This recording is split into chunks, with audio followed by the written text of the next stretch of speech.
Tudo beleza, tudo na paz.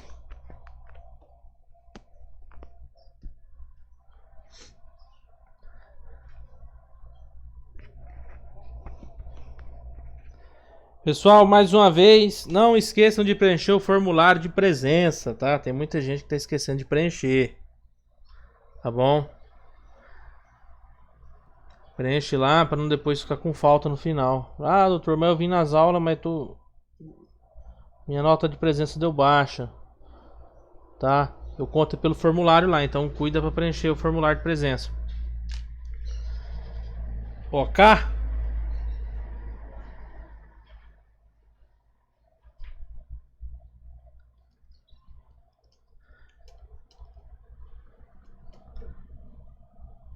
Pessoal, vamos lá então. Hoje a gente vai terminar aquele conteúdo de insuficiência cardíaca.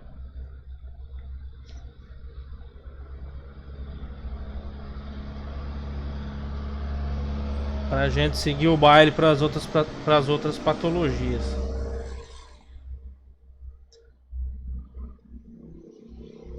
Alguma dúvida com respeito à última aula? Tá até mais ou menos tranquilo.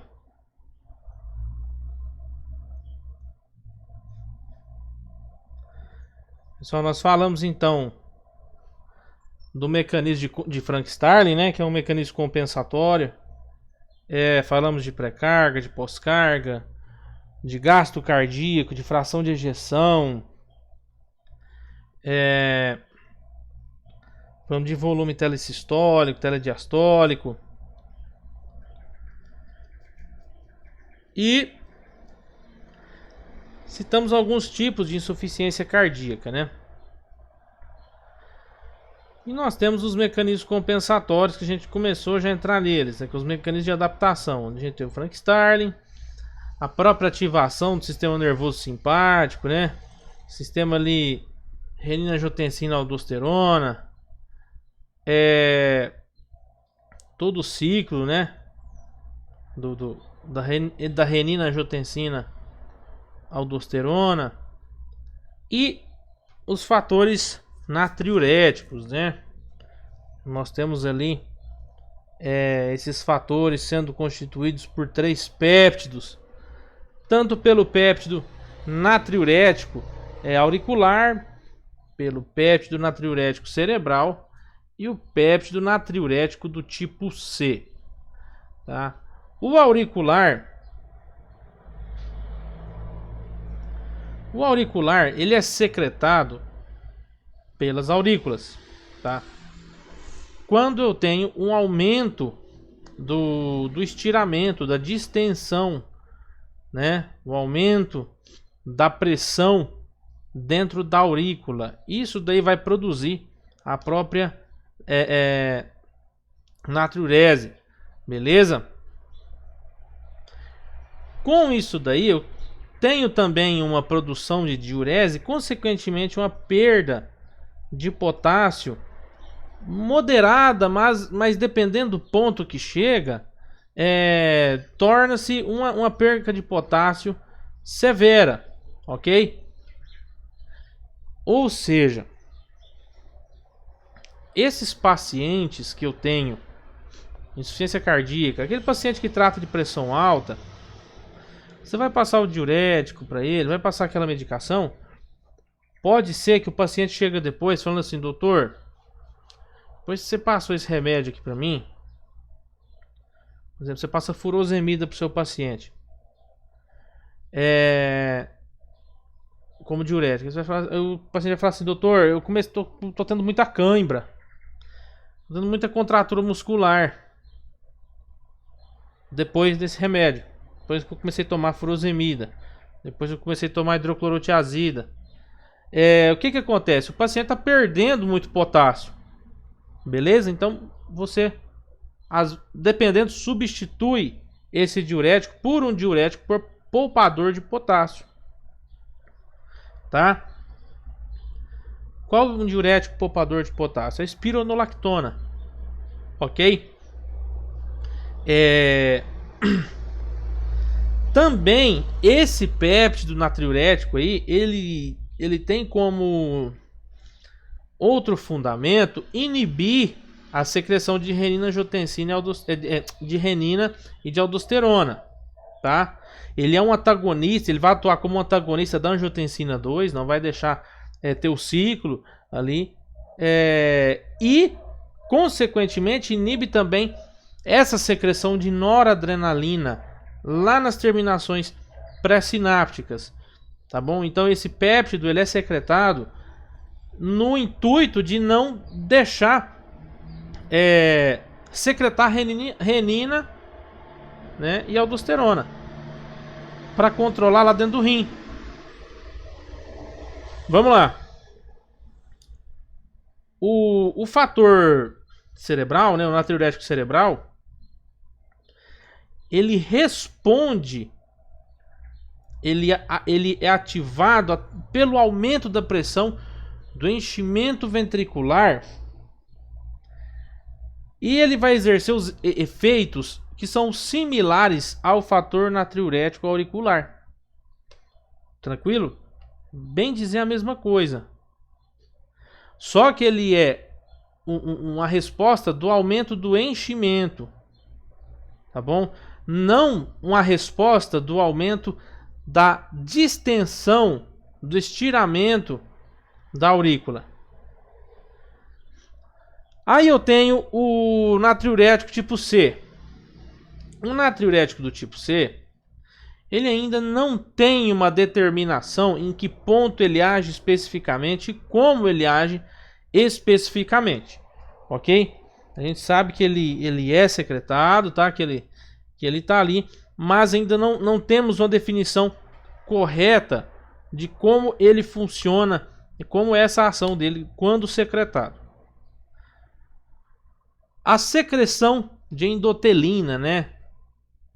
A endotelina ela é secretada pelas células endoteliais que estão aí percorrentes no sistema circulatório, né? Elas têm uma capacidade de vasoconstrição muito potente, tá? Fazer vasoconstrição, de restringir o calibre arterial, de diminuir o calibre da artéria, e ela induz a proliferação de células do músculo liso vascular, tá bom? Também ela induz a hipertrofia dos miócitos, tranquilo? Da célula cardíaca. Vamos lá. Aqui também eu cito a própria hipertrofia e o remodelamento cardíaco, né? A hipertrofia, ela vem ali, igual a gente viu lá na Anatopato 1, vem pela sobrecarga, um aumento da sobrecarga, um aumento da atividade. Então o coração está tendo que bombear mais sangue, está tendo que se contrair mais forte, fazer mais força. Então vai haver uma hipertrofia. Essa hipertrofia ela vem como uma própria adaptação ao aumento do fenômeno que é a pós-carga, tá? Opa, então eu vou hipertrofiar aqui porque eu ficando maior eu tenho mais força para ejetar, né? O que acontece? Por mais que ocorra, lembra lá em Anatopato 1 aquela imagem que a gente viu do coração aberto no meio? O coração hipertrofiado ele tem o melhor rendimento porque o músculo está maior. Só que o músculo mais espesso faz com que a câmara interna fique mais delgada, mais fina e caiba menos no sangue. Então você tem uma diminuição da ejeção, porque está cabendo menos sangue dentro do ventrículo, porque a parede do ventrículo está muito grossa, está hipertrofiada. Beleza?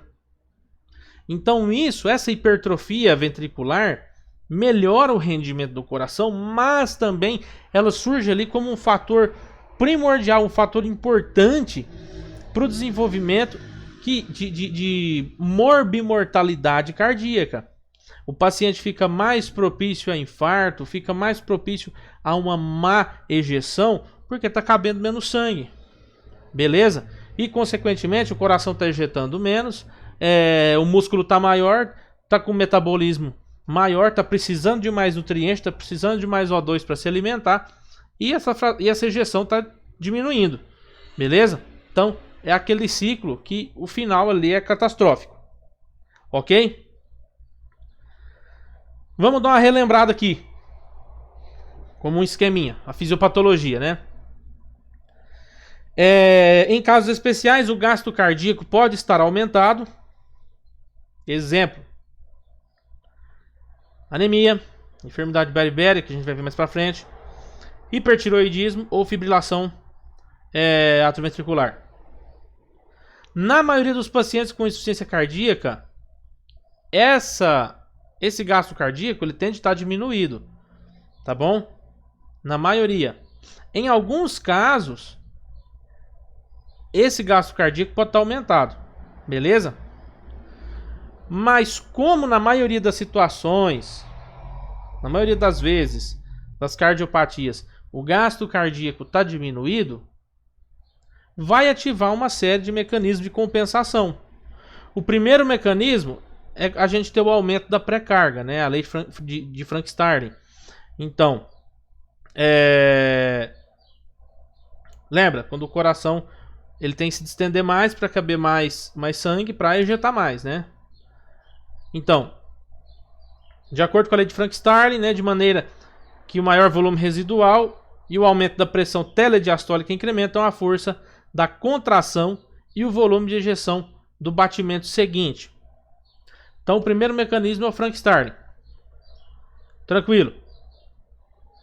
Quando o coração ele se torna incapaz de manter um gasto cardíaco adequado, a vasculatura de resistência, elas vão manter uma pressão sistêmica e distribuir o sangue, o fluxo sanguíneo, ao cérebro e ao próprio coração através de mecanismos neurohormonais de compensação, que são o aumento do tônus simpático e a ativação do sistema renina-angiotensina. Aí começa lá embaixo, beleza? Ativação do sistema renina-angiotensina.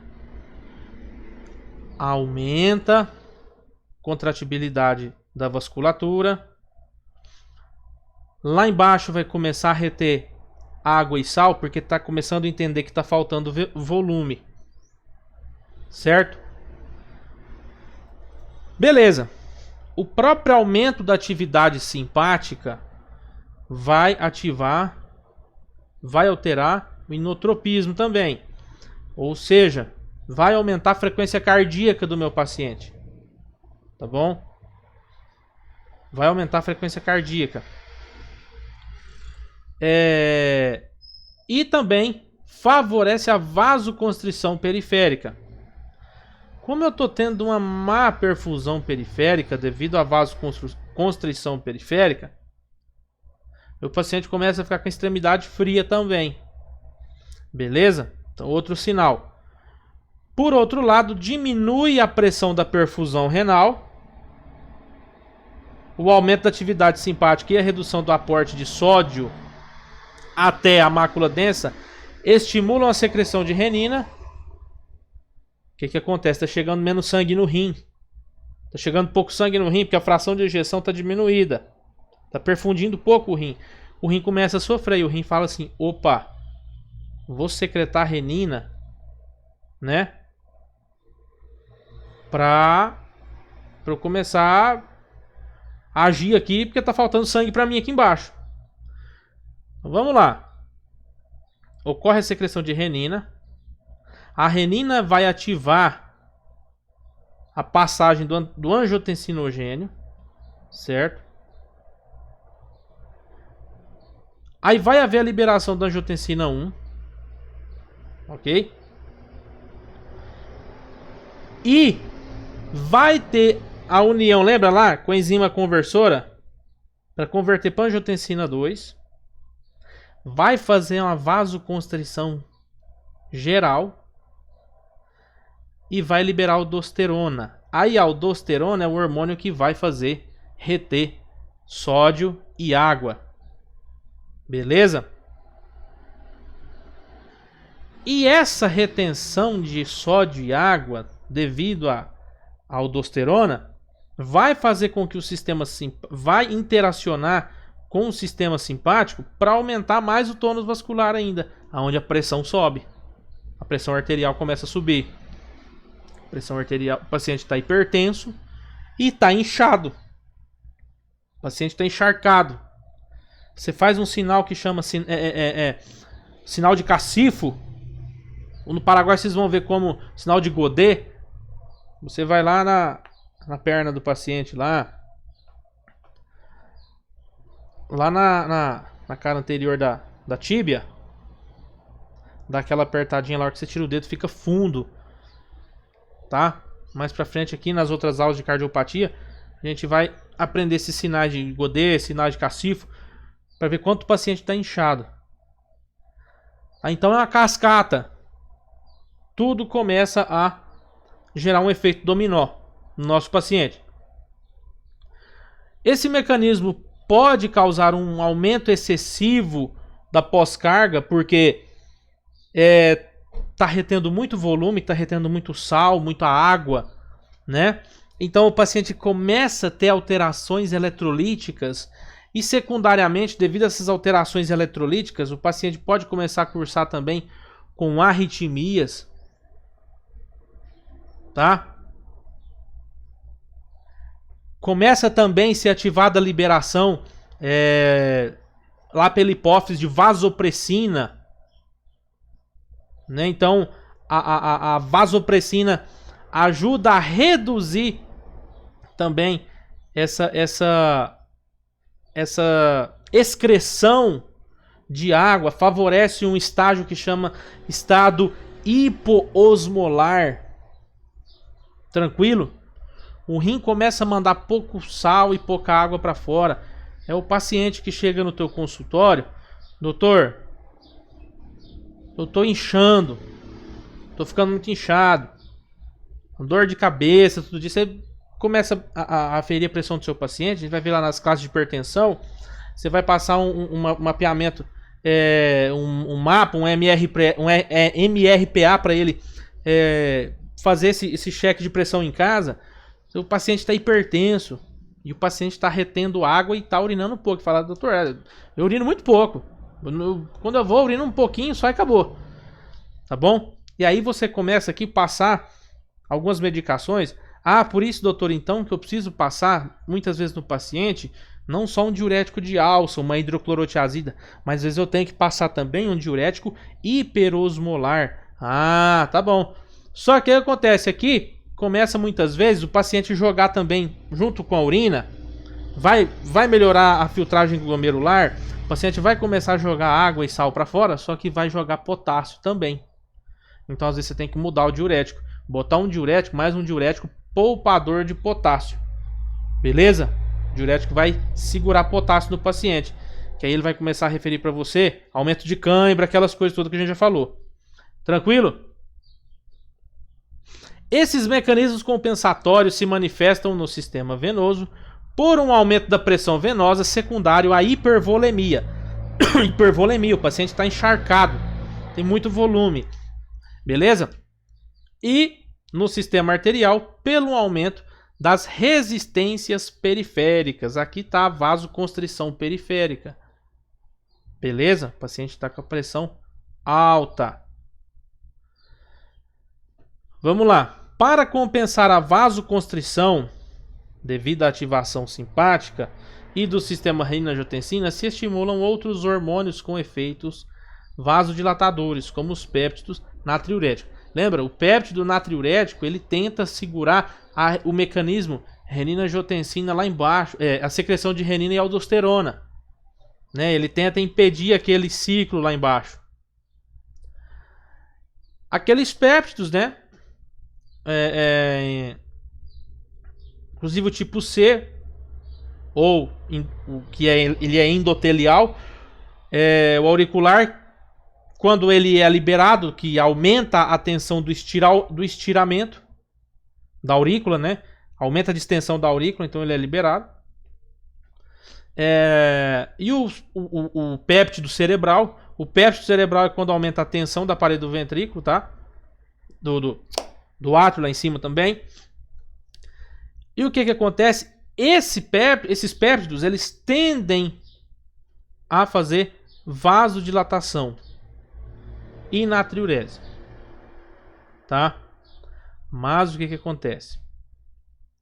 Eles, em compensação, eles podem gerar alguns efeitos que a gente fala efeitos mal adaptativos, que são induzidos pela própria ativação neuromoral. Esses efeitos, com o tempo, começam a fazer que o ventrículo não funcione bem. Ou seja, em um curso natural da enfermidade, da insuficiência cardíaca, né? Essa insuficiência cardíaca congestiva, porque começa a encharcar o teu paciente também, começa a congestionar o seu paciente, ela começa a piorar por um ciclo natural da própria doença. Aquele efeito dominó. Beleza? Alguma dúvida até aqui?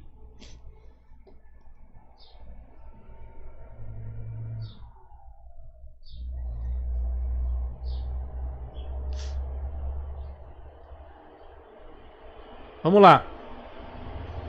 Pois não.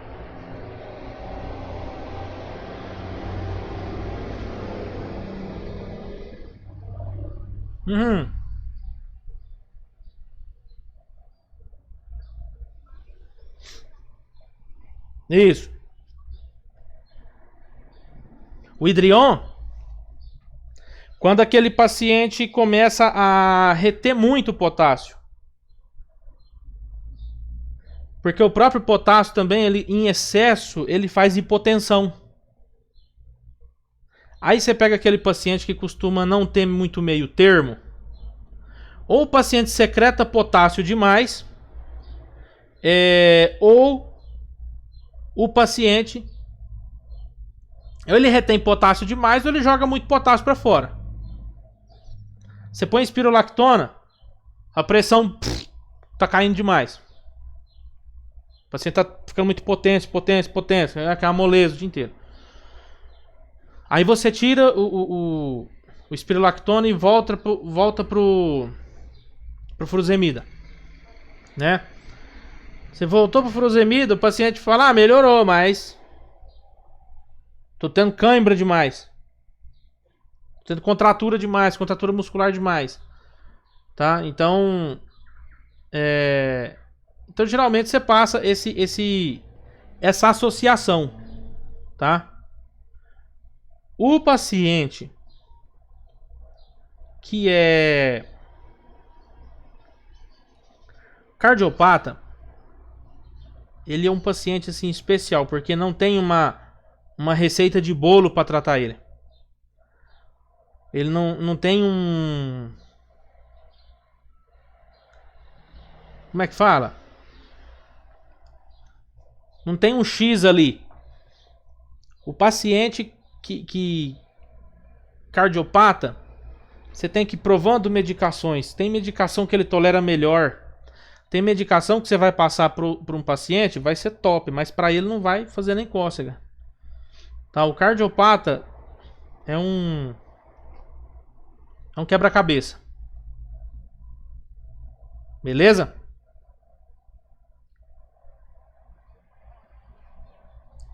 O cardiopata é terrível.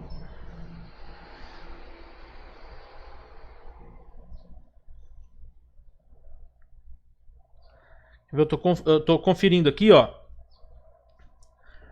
O próprio Hidrion, né? O Hidrion, ele vem composto, ó, por 40 miligramas de furosemida, né? E 100 miligramas de cloreto de potássio. Então o Hidrion, ele tem uma suplementação de potássio na própria composição, tá? O Hidrion, eu lembro que a minha mãe usava Hidrion. Minha mãe usava Hidrion e era o único que podia usar. Você colocava outro, dava cãibra, dava aquela coisa cabulosa mesmo. Tá? Tem paciente que você vai usar às vezes, você vai usar 2 diuréticos, você vai usar furosemida, vai usar outro, e aí você passa o hidrion, porque o hidrion já vem o cloreto de potássio, já vem essa suplementação de potássio nele. Tá? É um top de um remédio. Beleza?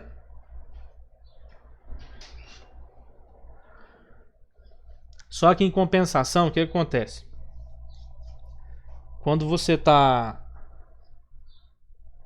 lá no posto de saúde, naquela região bem carente, tem aquele negócio do tipo da medicação que a gente vai passar para o paciente comprar também.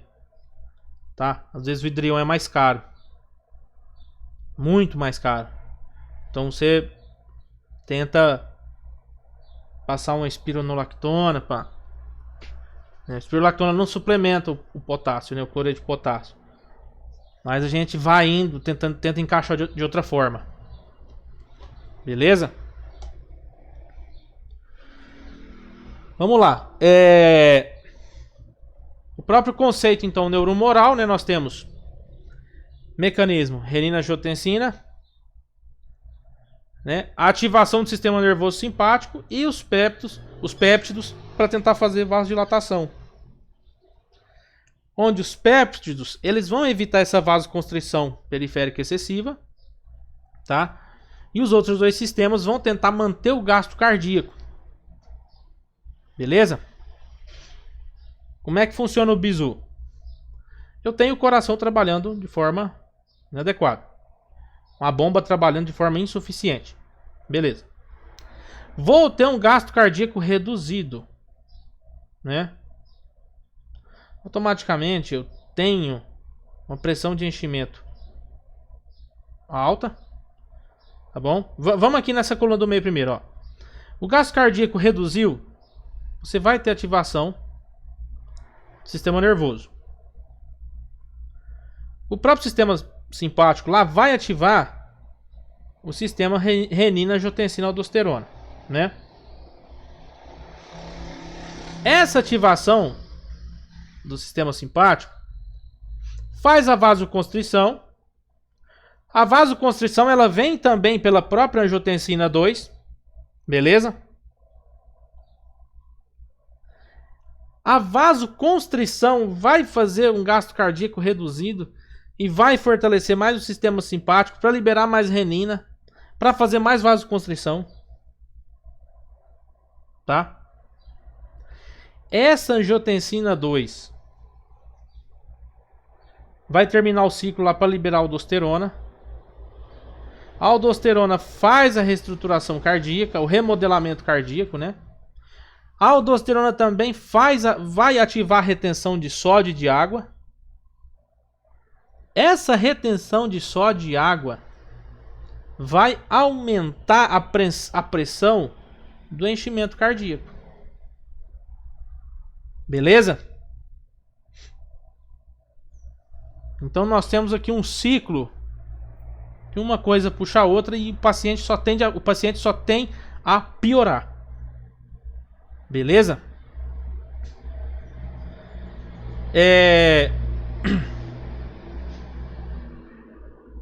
Esse outro esquema aqui vou deixar para usar com vocês lá dentro da nossa aula de miocardiopatia isquêmica, de infarto, tá?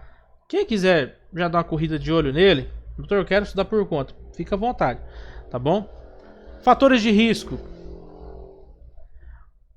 idade avançada, obesidade, diabetes mellitus, tá bom? Cardiopatias isquêmicas, pacientes que já têm hipertrofia do ventrículo esquerdo, valvopatias, paciente que tem distúrbio de válvula, prolapso, estenose valvar, tá? Malformações valvares, cardiomegalia, tá? A sineta cardíaca tá inchado, o coração tá inchado, a própria hipertensão arterial sistêmica, o transtorno de ritmo de repolarização, aqui a aula de eletrocardiograma, tá? Transtorno de ritmo e repolarização favorece isso daí, o coração tá trabalhando mal, né? Não tá tendo uma boa repolarização, então tá ejetando de forma fraca. Miocardiopatias de formas gerais, pode ter aqui miocardite, endocardite, enfim. Enfermidade coronariana, estenose coronariana, aterosclerose, arterioesclerose coronariana, o tabagismo, tá? O próprio paciente com distúrbio hidroeletrolítico derivado ali de uma anemia, uma hipovolemia, ok? Fatores desencadeantes, o que pode desencadear? Vamos lá. A própria arritmia, tá? Coração não está batendo num ritmo sincrônico. O que acontece? Quando o coração contrai de forma desordenada, atrapalha o enchimento do ventrículo, o enchimento do átrio, tá? Tem que ter aquela pausa, aquele tempo para ver o enchimento e a ejeção. Quando esse ritmo elétrico está desregulado, esse eixo elétrico não está correndo da forma que tem que correr, o enchimento está sendo prejudicado pelo tempo de contração.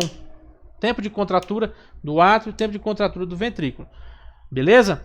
Infecções. A própria congestão pulmonar pode facilitar o desenvolvimento de infecções respiratórias e também desencadear uma insuficiência cardíaca. Ah, professor, então por isso que eu já vi paciente que teve congestão pulmonar por causa do Covid sair do hospital já com uma bruta receita cardiológica. Beleza? Tem tudo a ver. A associação de febre, taquicardia, hipoxemia, tá bom? Pode ser ocasionado por qualquer síndrome respiratória aguda grave, aumento das demandas metabólicas, tá? Tudo isso aqui são fatores desencadeantes de insuficiência cardíaca. A própria endocardite bacteriana pode fazer uma destruição de válvula, tá bom? Da válvula bicúspide, da válvula tricúspide, e vai provocar uma insuficiência cardíaca, porque começa a ter uma regurgitação de fluxo ali e uma má ejeção, ok? A própria hipertensão arterial, às vezes o paciente não tem problema nenhum no coração, o problema está no rim do paciente, tá? Aquele sistema renina sendo ativado lá, eleva a pressão arterial do paciente de uma forma brusca, de uma forma excessiva, e o paciente cursa com insuficiência cardíaca aguda. Beleza? Esse paciente que tem uma hipertensão arterial de longa evolução costuma ter com mais frequência hipertrofia ventricular, porque como é uma doença silenciosa, às vezes o paciente tem, nem sabe que tem, nunca cuidou, tá? Ou seja, o paciente vem com essa hipertrofia ventricular quando ele já tem uma clínica severa e ele já está com a disfunção ventricular grave. Beleza? Isso aqui já é o caso de insuficiência cardíaca crônica. Aquele paciente que já vem de anos ali de uma hipertensão não tratada ou mal tratada. Houve uma má adesão no tratamento. Tromboembolia pulmonar diminui, né, o gasto cardíaco, você tem uma estase circulatória, você tem uma circulação correndo de forma lenta. Essa circulação correndo de forma lenta favorece a formação de trombos venosos profundos, certo? Então aumenta o risco de embolia pulmonar. Não, aqui a gente cita embolia pulmonar, mas não só, esse êmbolo pode ir para qualquer lugar, pode ir para o cérebro, pode ir para o rim, tá? Pode ir para uma coronária lá, infartar o paciente, beleza? A própria anemia, tá? Você tem um descenso do número de hemácias e começa a haver um mau transporte de oxigênio para os tecidos, então começa a não suprir a demanda metabólica, tá? Orgânica. Algumas medicações, os anti-inflamatórios não esteroidais, eles podem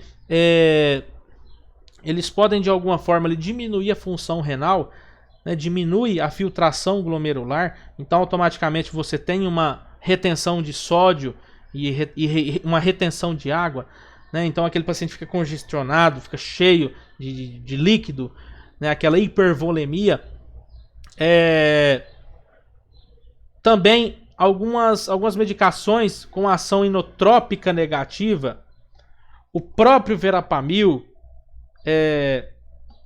ele faz uma ação inotrópica, ele faz uma diminuição da frequência cardíaca, tá? Então, pode fazer também uma insuficiência cardíaca num processo de disfunção ventricular grave. O próprio infarto agudo do miocárdio vai fazer uma insuficiência cardíaca, vai morrer o músculo ali, então o paciente vai cursar por um choque cardiogênico, né, de uma severidade maior. E quando eu tenho estados circulatórios hipercinéticos, né, a própria febre. Repara que o paciente com febre, ele está taquicárdico, né? Você põe o oxímetro lá no seu paciente, o paciente está com 100, 120 de frequência cardíaca. A própria gravidez, a tirotoxicose, a anemia, tá? O aumento de atividade física. E essa insuficiência cardíaca, ela vai apresentar de duas formas. Ou ela vai ser aguda ou vai ser crônica. A crônica é aquela clássica que a gente já viu, né? O início rápido, né? E resolução rápida. Só que a insuficiência cardíaca aguda, ela requer um tratamento urgente, porque são aquelas situações em que a gente vai ver que entra aqui a diferença da urgência hipertensiva e da emergência hipertensiva, tá? O que acontece? É aquele paciente que chega com uma crise hipertensiva, com a pressão 20 e tantos por tantos, que se eu não tratar, o meu paciente evolui para um quadro de infarto, né? Evolui para um quadro de infarto agudo, ou rompe um aneurisma cerebral, tá? Ou, enfim, qualquer outra coisa que pode desencadear a partir disso daí. O próprio infarto agudo do miocárdio cursa para uma insuficiência cardíaca aguda. Então é um paciente que eu tenho que tratar de forma rápida. Eu não posso ficar ali comendo barriga com esse paciente, né? Uma ruptura de válvula, a própria miocardite, inflamação do miocárdio, infecção do miocárdio. Tá? E a crônica não. A crônica, ela tem aquele curso mais lento. O paciente vem ali de vários anos não tratado ou tratando essa doença de forma inadequada, né? Então são as clássicas valvopatias, o paciente que tem chagas, o paciente chagásico, cardiomiopatias, cardiopatia isquêmica, a própria cardiopatia hipertensiva, aquele paciente que já é hipertenso, toma a medicação só quando tem dor de cabeça. Tem paciente que eu já cansei de ver. Ah, doutor, eu tomo enalapril, eu tomo furosemida, só que eu tomo só quando é dor de cabeça. Ah, com dor de cabeça? Uma vez por semana. Hoje o senhor tomou? Não, hoje eu não tô com dor de cabeça, hoje eu tô bem. Vim só pra mostrar os exames. Você afere a pressão do paciente, o paciente tá com uma pressão de 180 por 90. Tá? Então o paciente já nem sente mais quando ele tem esse pico hipertensivo, ele nem sente tanto mais. Tá? Então ele espera a cabeça dele doer. Igual já vi uns camaradas, hoje a minha cabeça tá doendo, vou tomar o meu enalapril e a minha furosemida, ou o meu hidroclorotiazida. Aí ele vai, abre a cervejinha, pega os comprimidos e empurra com a cerveja pra dentro. Tá bom? Vamos lá. A insuficiência cardíaca aguda, né, de rápida instauração, sintomas de uma gravidade, de uma ostensividade maior, requer uma hospitalização do paciente, uma atenção imediata, né? Início rápido ou gradual de sinais e sintomas de insuficiência cardíaca. Pode ser temporal, né? Tem um início relativamente rápido, a insuficiência cardíaca aguda. Sinais e sintomas com predomínio de congestão. Às vezes o paciente vai falar assim: doutor, eu deito, dá uma falta de ar que eu tenho que levantar. Tá bom? Às vezes é aquela situação que acorda o paciente na madrugada. Ok? A gravidade, ele precisa de intervenção urgente. Tá bom? Temos aqui uma patologia que se instaura através disso daí, que é o edema agudo de pulmão, né? Que é uma das formas mais graves da insuficiência cardíaca aguda. Aumenta a pressão capilar pulmonar de uma forma brusca, né? De uma forma rápida. E isso, o paciente começa a cursar com a dificuldade respiratória severa, porque você tem um excesso de líquido no alvéolo pulmonar do paciente, tá? O alvéolo está congestionado, O pulmão do paciente está encharcado, né? Então, você faz a auscultação, você escuta ali estertores audíveis, né? Muitas vezes aquele paciente está chiando de longe. Às vezes você não coloca nem o estetoscópio, você já está escutando o pulmão do paciente chiar, tá bom? Dependendo do paciente, pode ter broncoespasmo associado, tá bom? O paciente pode estar sibilando também. E é uma enfermidade que se a gente... Uma situação, uma crise que se não tratada de forma rápida, o paciente vem a óbito, tá? Ele evolui para uma parada cardiorrespiratória, tá? Secundariamente a uma hipóxia. O paciente está meio azuladão, está meio roxo, o paciente não está perfundindo legal, está saturando baixo.